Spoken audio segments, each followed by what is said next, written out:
Hai, selamat datang di Sabar Talks, tempat di mana kisah hidup jadi pelajaran berharga. Kalau kamu suka cerita yang menyentuh hati, klik subscribe sekarang juga ya.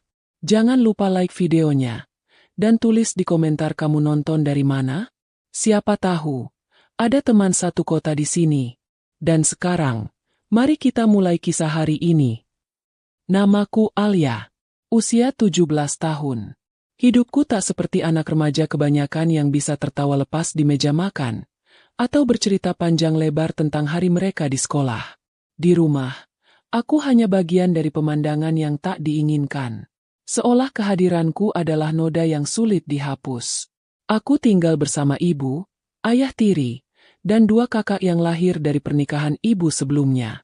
Rumah kami sederhana, berada di pinggiran kota, berdinding bata yang dicat krem kusam, dengan pintu kayu yang sering berderit kalau dibuka. Namun, bukan kondisi rumah yang membuatku sesak, melainkan suasana dingin yang selalu menyelimuti ruangannya. Sejak kecil, aku sering dibebani pekerjaan rumah. Bangun lebih awal untuk menyapu halaman, mencuci piring, bahkan mencuci pakaian kakak-kakakku. Sementara itu, mereka hanya duduk santai sambil bermain ponsel atau menonton televisi. Jika aku menolak, ibuku akan berteriak. Dan jika aku bicara, ayah tiriku hanya melirikku dengan dingin. Alia, kamu itu harus tahu diri.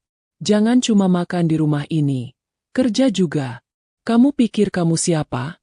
Kata ibuku suatu pagi, saat aku minta izin belajar lebih awal di sekolah. Kata-kata seperti itu sudah biasa. Tapi, yang paling menyakitkan adalah ketika aku sadar, tak seorang pun di rumah ini yang memandangku sebagai bagian dari mereka.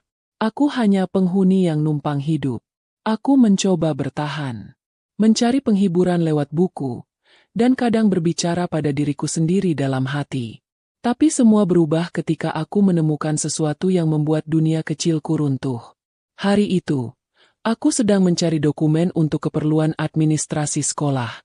Aku membuka lemari tua di kamar ibu, tempat biasa ia menyimpan berkas-berkas penting. Tanganku menyusuri map-map lusuh, hingga mataku menangkap sebuah amplop kecoklatan bertuliskan namaku. Rasa penasaran mengalahkan ketakutan. Aku membukanya dengan gemetar. Isinya membuat tubuhku kaku. Itu adalah akta kelahiranku. Tapi yang membuatku bingung adalah kolom nama ayah yang kosong. Tak ada nama di sana. Sementara kakak-kakakku, aku tahu pasti, punya akta lengkap dengan nama ayah mereka tercantum jelas. Degup jantungku tak beraturan. Apa maksudnya ini? Kenapa namaku tak punya nama ayah? Aku memeriksa tanggal, nama ibu, semuanya benar. Tapi kekosongan itu menyiratkan sesuatu yang selama ini disembunyikan. Malam itu, aku tak bisa tidur.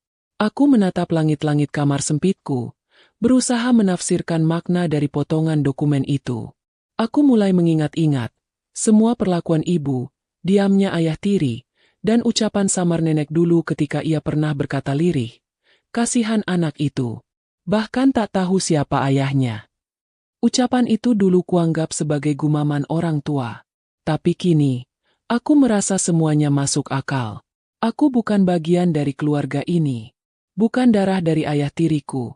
Dan mungkin bukan hasil dari pernikahan ibu. Keesokan harinya, aku diam-diam menyadap ponsel ibu. Aku tahu caranya. Ia selalu memakai pola yang sama untuk membuka layar. Di sana, aku menemukan beberapa rekaman suara yang sempat dikirim ibu kepada seseorang bertahun lalu, lewat pesan suara. Suaranya terdengar panik, penuh amarah. Dia hamil, dan aku nggak tahu harus bilang apa ke suamiku. Rekaman itu hanya beberapa detik, tapi cukup untuk membuatku mual. Bilang ke suami. Apa itu tentangku? Aku simpan rekaman itu. Dan malamnya, ketika semua orang sudah tidur, aku duduk di balik pintu kamar dengan headset di telinga. Kuputar ulang berkas itu. Beberapa kali, suara ibu, dengan nada yang sama, ketakutan dan penuh rahasia.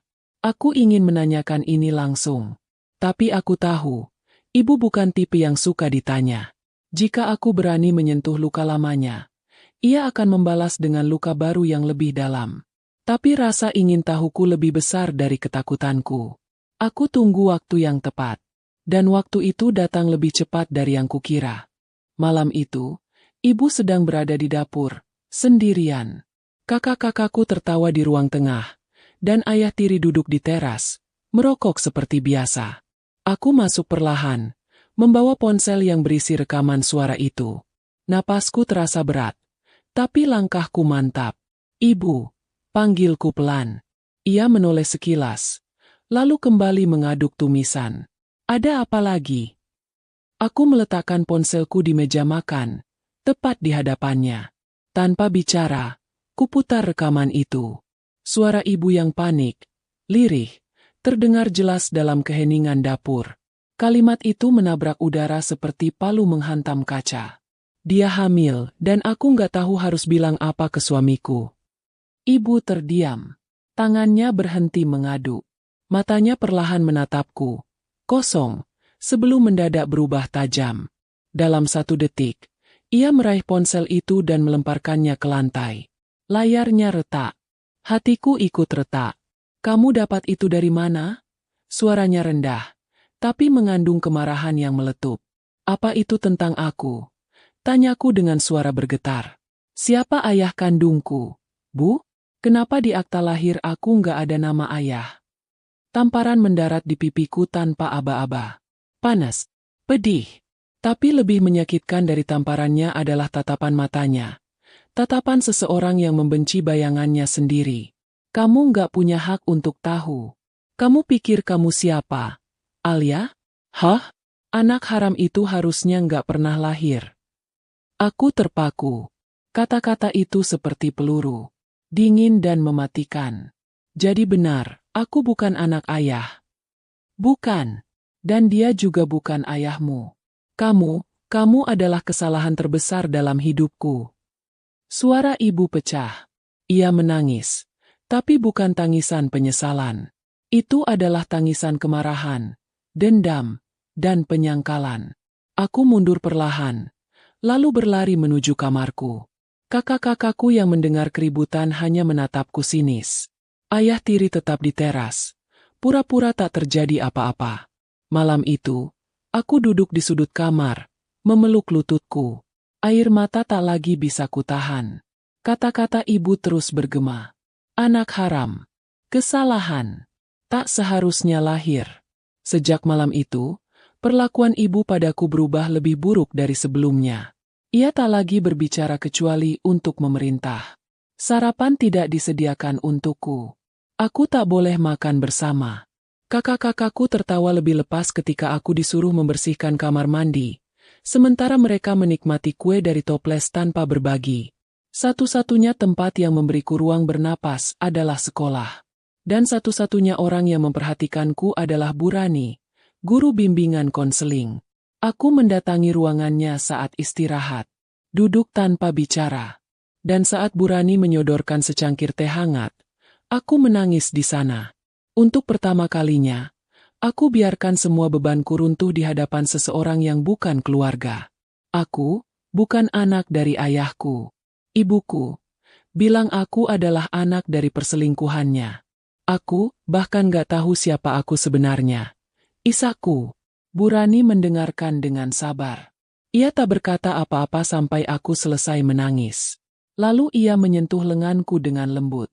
Kamu tidak salah, Alia. Kamu hanya lahir dari rahim yang salah. Tapi kamu tidak berdosa. Kalimat itu menancap dalam hatiku.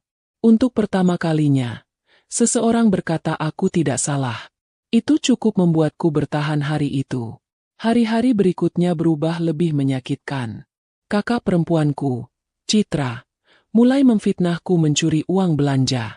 Uang itu sebenarnya digunakan oleh adiknya sendiri untuk beli pulsa. Tapi ibuku langsung mempercayai tuduhan itu. Aku dipaksa jongkok berjam-jam sebagai hukuman, dan uang jajanku dihentikan. Alia itu emang pembawa sial, ujar Citra di meja makan. Kalau bukan karena dia, keluarga kita nggak akan kayak gini. Sambung kakakku yang satu lagi, Danar. Aku menatap mereka dari kejauhan, berdiri di balik pintu. Aku bahkan tidak marah lagi. Sampai akhirnya, suatu hari aku mendengar sesuatu yang membuatku merasa lebih sendirian dari sebelumnya. Iya, Mas. Saya cuma kasihan sama dia. Saya besarkan dia juga biar nggak malu-maluin aja. Tapi dalam hati, saya nggak pernah benar-benar anggap dia anak saya. Suara ibu, saat berbicara di telepon dengan seseorang yang tidak kukenal. Aku menguping dari balik jendela kamar. Tanganku gemetar. Suara itu menghancurkan seluruh harapan kecil yang masih aku simpan. Bahkan dalam hatinya, aku bukan siapa-siapa. Anak yang tak diinginkan. Aku pulang ke kamar malam itu dan memandangi ponsel rusakku. Retakannya seperti hatiku. Tapi satu hal kini menjadi jelas. Aku harus mencari tahu siapa ayah kandungku. Jika ibu tak mau bicara, aku akan cari sendiri.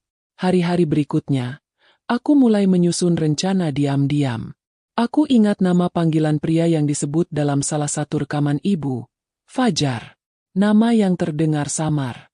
Aku mulai menelusuri lewat media sosial. Mencocokkan usia, lokasi, dan kemungkinan hubungan dengan ibu. Butuh waktu berminggu-minggu.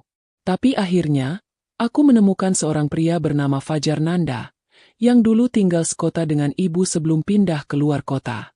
Dari postingan lamanya, aku menemukan satu foto yang mengejutkan. Ia berdiri di depan rumah tua, rumah yang tak asing. Rumah nenekku. Tubuhku bergetar. Mataku berkaca-kaca. Mungkinkah dia? Aku menyimpan semua informasi itu. Tapi aku tahu, aku tak bisa mendekatinya begitu saja. Aku butuh bukti. Aku butuh kepastian. Dan aku tahu, satu-satunya jalan adalah tes DNA. Aku kembali menemui Burani. Dengan hati-hati, aku ceritakan temuanku. Aku pikir dia ayahku. Tapi aku nggak tahu harus mulai dari mana. Burani menatapku dalam. Aku akan bantu kamu, Alia.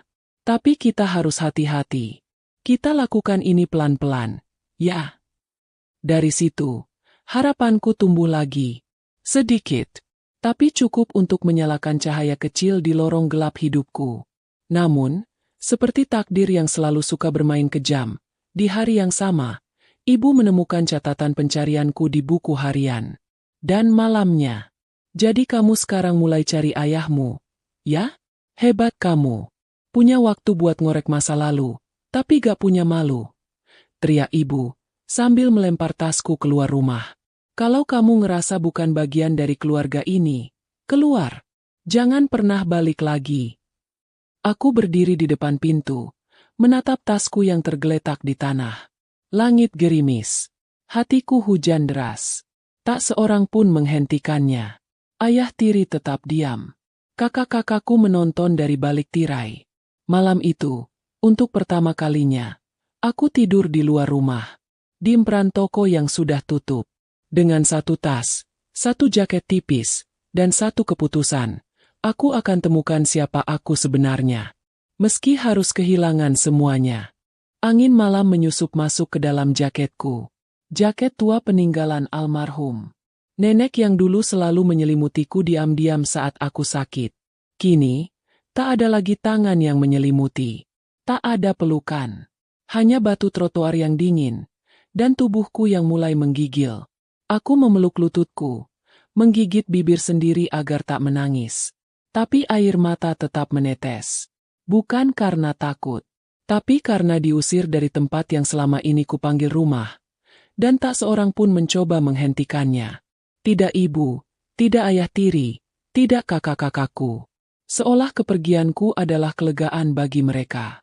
Pukul 3 dini hari, seorang penjaga toko menemukan aku. Ia menyorotiku dengan senter. Lalu bertanya dengan nada khawatir. Kamu kenapa, Dek? Tidur di sini. Aku gugup. Hanya mengangguk dan berkata bahwa aku kehabisan kendaraan. Untunglah ia tidak banyak tanya. Ia membiarkanku tetap di situ, lalu masuk ke dalam. Beberapa menit kemudian, ia kembali membawa segelas teh hangat dan sepotong roti tawar. Aku menahan tangis. Roti itu lebih berarti daripada semua makanan yang pernah kuberikan pada keluarga yang membenciku. Pagi harinya, aku menghubungi Burani. Dengan suara parau, aku ceritakan semua yang terjadi. Ia segera datang menjemputku, membawa ke rumahnya untuk sementara. Rumah kecil namun hangat, dan anehnya, membuatku merasa lebih tenang dibanding rumah tempat aku dibesarkan selama 17 tahun. Selama beberapa hari aku tinggal di sana. Aku tetap masuk sekolah, tapi dengan kepala tertunduk dan pandangan yang ingin menghilang. Beberapa teman mulai berbisik-bisik saat melihatku. Entah dari mana mereka tahu. Mungkin ibuku menyebarkan cerita. Entah versi seperti apa yang ia buat. Yang pasti, aku mulai merasa benar-benar terasing dari dunia. Sampai satu sore, setelah pulang sekolah, Bu Rani masuk ke kamarku sambil membawa surat. Alia, aku sudah hubungi kenalanku di lembaga konseling keluarga. Mereka bersedia bantu kamu lakukan tes DNA. Gratis. Tapi, kamu yakin mau lanjut? Tanyanya hati-hati. Aku mengangguk. Kalau aku nggak tahu siapa aku nggak akan bisa hidup tenang, Bu. Hari yang kami tentukan pun tiba. Dengan hati-hati, aku menghubungi Fajar lewat akun media sosial. Pesanku singkat. Saya Alia. Mungkin ini akan terdengar aneh, tapi saya pikir saya anak Anda. Butuh waktu 2 hari sebelum ia membalas. Pesan darinya membuat tanganku gemetar. Apa maksudmu? Siapa ibumu? Aku menyebutkan nama ibu, lengkap dengan alamat lama dan peristiwa tahun itu yang kutahu dari rekaman. Lalu, aku kirimkan foto wajahku. Dan satu lagi, foto wajah ibu. Balasan darinya membuat dadaku nyaris berhenti berdetak. Ya Tuhan, aku kenal ibumu. Aku nggak pernah tahu dia hamil. Kami sepakat untuk bertemu diam-diam. Aku, Bu Rani, dan Fajar bertemu di sebuah kafe sepi di pinggiran kota. Aku datang dengan napas tak teratur. Saat aku masuk dan melihat wajahnya, sosok lelaki berusia 40-an dengan mata lelah tapi tajam. Aku tahu, aku melihat cerminan wajahku sendiri. Fajar berdiri, mendekatiku. Kamu mirip aku waktu kecil. Gumamnya. Aku tak tahu harus berkata apa. Kami hanya saling memandang dalam diam. Dunia di sekeliling kami seperti lenyap. Lalu, ia berkata pelan. Kalau kamu memang anakku, aku minta maaf. Aku sama sekali nggak tahu. Pertemuan itu berakhir dengan pengambilan sampel DNA di lembaga konseling. 2 minggu menunggu adalah waktu paling panjang dalam hidupku. Setiap malam aku berdoa. Bukan untuk hasil positif atau negatif, tapi untuk jawaban. Karena aku lelah hidup dalam tanda tanya. Sementara itu, di sekolah, bisik-bisik makin keras. Ada yang mengatakan aku dibuang. Ada yang bilang aku kabur dari rumah karena hamil. Tak ada yang peduli pada kebenaran. Dunia hanya peduli pada gosip. Sampai suatu hari, aku dipanggil ke ruang kepala sekolah. Di sana, ibuku sudah menunggu. Duduk dengan wajah dingin. Mulai hari ini, kamu nggak perlu balik ke rumah, katanya datar. Kamu bukan anakku lagi. Aku menatapnya. Tidak marah. Tidak sedih. Baik. Jawabku singkat. Kepala sekolah tampak bingung. Bu Rani yang berdiri di sampingku mencoba menjelaskan. Tapi ibu hanya menatap tajam. Dia cari ayahnya sendiri, kan? Silakan. Sekalian saja bawa seluruh masa lalunya. Setelah ibu pergi, aku terduduk. Dunia memang kejam. Tapi kejamnya keluarga jauh lebih tajam dari pisau manapun. Seminggu kemudian, hasil tes keluar. Aku duduk di ruang konseling, menatap amplop putih yang gemetar di tangan Fajar. Boleh aku baca? Tanyanya. Aku mengangguk. Ia membuka amplop itu perlahan. Matanya menyusuri baris demi baris tulisan. Lalu, ia menutup mata. Alia, kamu anakku. Air mataku tumpah. Bukan karena sedih. Tapi karena akhirnya, setelah bertahun-tahun, aku tahu siapa aku. Aku punya ayah. Dan ayahku menerimaku. Fajar menggenggam tanganku. Kamu nggak sendiri lagi. Aku akan bantu kamu. Apapun yang terjadi. Untuk pertama kalinya, aku merasa punya tempat berpulang. Namun, kebahagiaan itu tak bertahan lama. Istri Fajar mengetahui tentangku. Ia menolak mentah-mentah kehadiranku. Dia bukan anakku. Aku nggak mau hidupku dihancurkan oleh masa lalu suamiku. Aku mendengarnya sendiri. Dari balik pintu kamar, aku mendengar perdebatan mereka malam itu. Dia anakku. Dia nggak minta dilahirkan, teriak Fajar.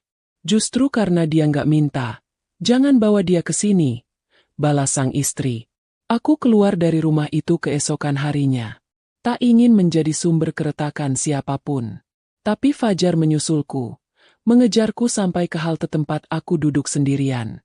Kalau kamu nggak bisa tinggal di rumahku, aku akan cari tempat lain untukmu. Tapi aku nggak akan biarkan kamu sendirian lagi. Kamu dengar? Aku mengangguk, tak sanggup berkata-kata.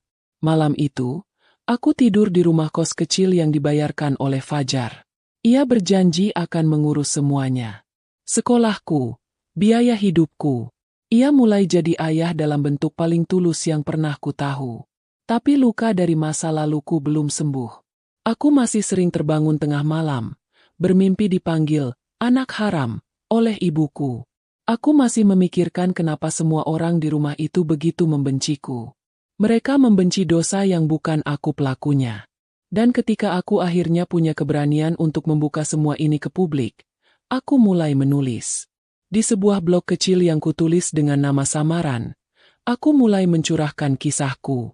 Judulnya sederhana, Anak dari Perselingkuhan, tapi bukan aku yang selingkuh. Tulisan itu kuterbitkan malam hari, di saat hujan turun perlahan di luar jendela kamar kosku. Lampu temara menggantung di langit-langit, dan bau buku bekas menguar dari rak kecil warisan Bu Rani. Aku menulis dengan jari gemetar, tapi dada yang pelan-pelan terasa lebih ringan. Postingan itu hanya dibaca puluhan orang di hari pertama. Tapi entah bagaimana, seseorang membagikannya di forum komunitas remaja. Komentarnya mengalir. Ada yang mencaci, menyalahkanku karena membuka aib keluarga. Tapi lebih banyak yang menangis bersamaku. Yang mengaku pernah diperlakukan serupa. Yang berkata, Alia, kamu tidak sendiri. Tapi sekuat apapun pengakuan itu membuatku merasa diterima. Realitas tetap menyakitkan. Setiap pagi, aku harus berjalan melewati gerbang sekolah dengan tatapan orang-orang yang sudah tahu kisahku. Sebagian menatap iba, sebagian lagi menertawakan.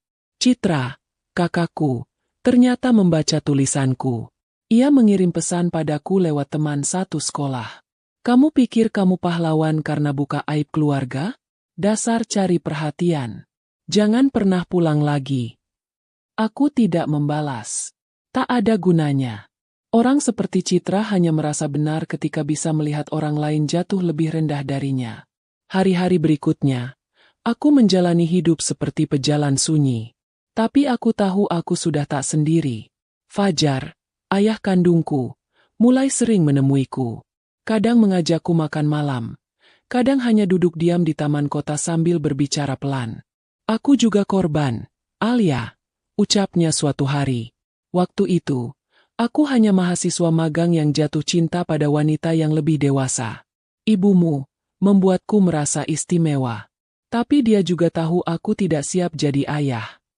Aku hanya diam, memandang langit yang mulai gelap. Lalu kenapa kamu pergi? Karena aku kira dia tidak serius. Kami bertengkar hebat. Aku pergi. Lalu, aku tidak pernah dengar kabar lagi. Sampai kamu muncul. Ada kejujuran dalam nada suaranya. Tapi juga ada luka. Luka yang ternyata masih berdarah setelah hampir 2 dekade. Hari itu, untuk pertama kalinya, aku memanggilnya dengan sebutan yang selama ini asing di lidahku. Terima kasih, Ayah. Ia menoleh. Matanya berkaca-kaca. Aku janji nggak akan ninggalin kamu lagi. Tapi hidup tidak pernah berjalan mulus bagi orang-orang yang lahir dari luka. Istri Fajar mulai menyebar cerita. Ia menuduhku wanita liar yang pura-pura jadi anak. Katanya, aku hanya cari harta. Ia mengunggah foto-fotoku di forum ibu-ibu, lengkap dengan komentar penuh kebencian. Lihat, ini si anak haram yang ngaku-ngaku anak suamiku. Dasar perebut ayah orang. Fajar marah besar. Tapi serangannya kebalik. Akunnya dibanjiri komentar kebencian. Rekan-rekan kantornya mulai menjauhinya. Ia hampir kehilangan pekerjaannya karena kabar itu menyebar ke telinga atasannya. Aku nggak apa-apa difitnah. Tapi kamu, Alia, kamu harus kuat. Katanya sambil menggenggam tanganku. Aku hanya mengangguk. Tapi di dalam, aku mulai goyah. Aku mulai merasa, mungkin aku memang pembawa sial. Aku pun memutuskan mundur sejenak. Aku jarang bertemu Fajar. Aku menghabiskan waktu lebih banyak di kamar kos. Menulis. Menulis untuk bertahan. Menulis untuk mengingatkan diri bahwa aku bukan dosa. Suatu malam, aku menerima pesan dari nomor tak dikenal. Kalau kamu punya harga diri, kamu akan pergi dari hidup Fajar. Kamu cuma bikin keluarga kami hancur. Pesan itu datang hampir tiap malam, dari nomor yang berbeda-beda. Aku tahu siapa pengirimnya. Istri Fajar, atau orang-orang yang ia kerahkan. Aku tidak membalas. Tapi hatiku semakin sesak. Aku merasa seperti sampah yang dibuang dari satu tempat ke tempat lain. Dari rumahku sendiri, ke rumah ayahku, lalu ke dunia luar yang juga tak ingin menerima. Namun, di tengah semua itu, sebuah keajaiban kecil datang. Bu Rani memberiku kabar bahwa ada beasiswa khusus dari Lembaga Perlindungan Anak bagi remaja yang mengalami kekerasan dalam rumah tangga. Ia menyodorkan formulir pendaftaran. Kamu bisa pindah keluar kota. Belajar di tempat yang lebih sehat. Kalau kamu siap, kamu bisa mulai hidup baru. Ucapnya. Aku menangis mendengarnya. Bukan karena senang, tapi karena harapan itu terasa asing. Tapi aku tahu, mungkin inilah jalanku. Jalan yang benar-benar milikku sendiri. Aku bertemu Fajar terakhir kali sebelum keberangkatanku. Ia membawakan satu koper baru, sepatu olahraga, dan buku catatan dengan sampul biru tua. Aku tahu kamu suka nulis. Jadi aku belikan ini buat kamu. Tulis semua yang kamu mau. Jangan biarkan dunia mendikte siapa kamu. Kami berpelukan. Dan untuk pertama kalinya, aku menangis bukan karena luka, tapi karena akhirnya aku merasa dicintai. Saat kereta berangkat, aku memandangi stasiun yang perlahan menghilang dari pandangan. Aku meninggalkan kota ini, tapi aku membawa satu hal yang tak pernah kumiliki sebelumnya, identitas. Aku bukan anak ibu, bukan adik dari Citra, tapi aku adalah Alia, anak dari pria yang tak pernah tahu aku lahir, tapi memelukku saat akhirnya bertemu. Dan meski aku harus menjauh dari semua yang dulu kusebut rumah, aku tahu, aku sedang menuju tempat yang benar-benar bisa kupanggil pulang. Kereta melaju menembus senja yang perlahan menghitam. Cahaya kota semakin jauh tertinggal, tapi hatiku terasa sedikit lebih terang. Di pangkuanku tergeletak buku catatan dengan sampul biru tua, pemberian ayah. Tanganku belum sanggup membukanya. Entah kenapa, aku merasa buku itu bukan hanya tempat menulis, tapi jendela untuk memulai sesuatu yang belum pernah kumiliki sebelumnya, hidup tanpa bayang-bayang siapapun. Aku tiba di kota tujuan menjelang malam. Dijemput oleh perwakilan dari lembaga beasiswa, seorang perempuan muda bernama Mbak Sinta, yang wajahnya menyimpan ketenangan. Ia membawaku ke asrama remaja perempuan, tempat khusus bagi mereka yang ingin memulai hidup baru. Kamar yang kutempati tidak luas, hanya cukup untuk satu tempat tidur, meja belajar kecil, dan jendela yang menghadap ke taman belakang. Tapi tempat itu terasa seperti istana setelah bertahun-tahun hidup dalam ketegangan. Di sini, tidak ada teriakan, tidak ada fitnah, tidak ada tatapan penuh benci. Hanya keheningan dan peluang. Hari-hariku terisi oleh kelas konseling, pelatihan menulis, dan pendampingan psikologis. Perlahan-lahan, aku mulai memulihkan napas. Rasa percaya diriku yang dulu hilang mulai kembali. Aku mulai bisa menatap cermin tanpa membenci pantulan di dalamnya. Mulai bisa menyebut namaku sendiri tanpa merasa kotor. Alia itu berarti langit, ujar Mbak Sinta suatu malam ketika kami berbicara di taman. Langit luas, tenang, dan penuh rahasia.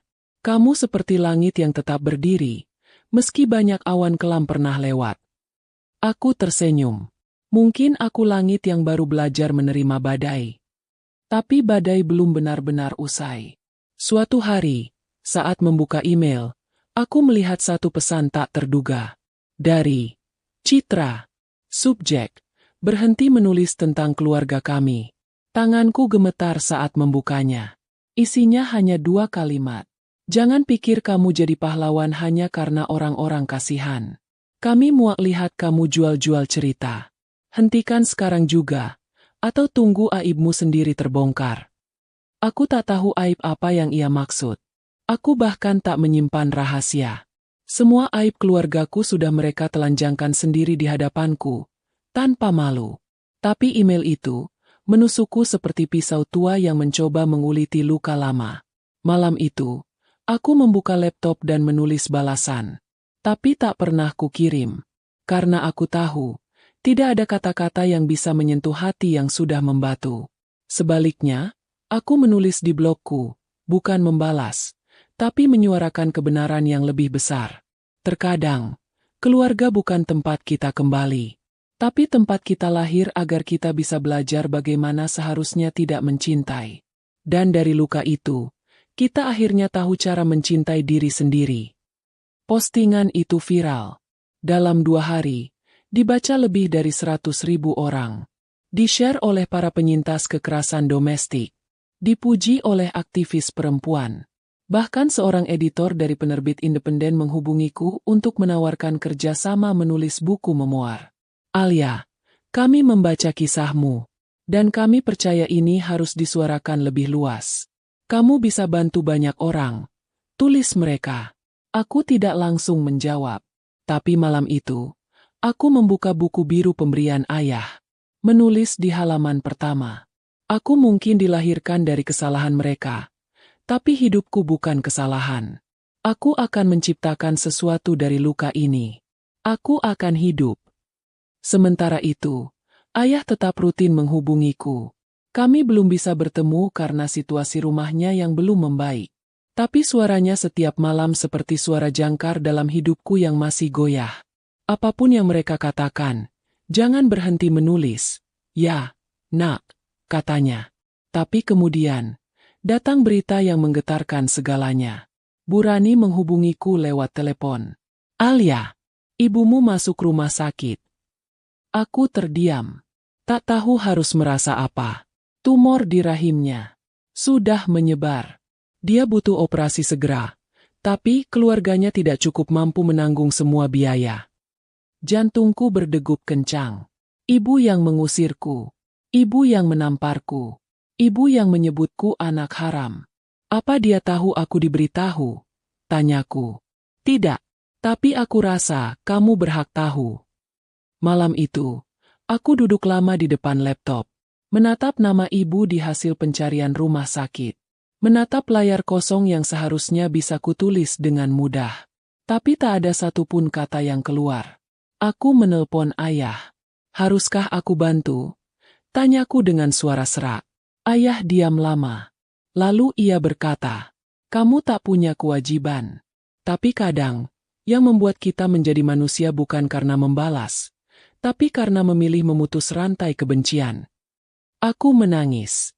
Bukan karena iba, tapi karena kalimat itu membebaskanku. Besoknya, aku mengirim sejumlah uang ke rekening rumah sakit. Tidak banyak, tapi cukup untuk membayar biaya awal perawatan. Namaku tidak kutuliskan. Aku tidak ingin pengakuan.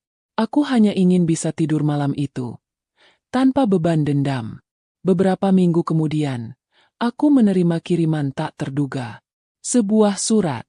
Tulis tangan. Kertasnya kusut. Isinya hanya beberapa kalimat. Namun terasa seperti peluru terakhir yang meledak dalam dada. Alia, aku tidak pernah jadi ibu yang baik. Mungkin aku tidak pantas jadi ibu.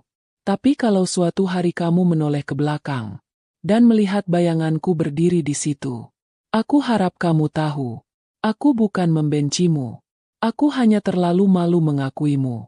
Maaf, ibu. Aku tak menangis. Aku hanya diam. Lama. Malam itu, aku kembali menulis di blogku. Tapi kali ini, bukan tentang kemarahan. Bukan tentang penolakan, tapi tentang luka yang perlahan-lahan mulai menutup. Bukan karena dunia berubah baik, tapi karena aku memilih untuk tidak lagi menyeret luka itu kemanapun aku pergi. Judul postinganku, Surat dari Ibu yang Terlambat, tapi masih kuterima. Dalam waktu singkat, postingan itu dibaca jutaan kali. Diundang ke berbagai forum, aku mulai berbicara sebagai penyintas. Bukan sebagai korban, tapi sebagai perempuan yang belajar berdiri dari reruntuhan keluarganya sendiri. Kini, aku tinggal di kota baru, belajar di Universitas Impian, menulis buku yang sebentar lagi terbit. Dan setiap kali aku menatap langit dari jendela kamarku, aku ingat bahwa dulu aku hampir percaya hidupku tak berarti. Tapi langit itu luas, dan aku adalah bagian dari langit yang menolak runtuh.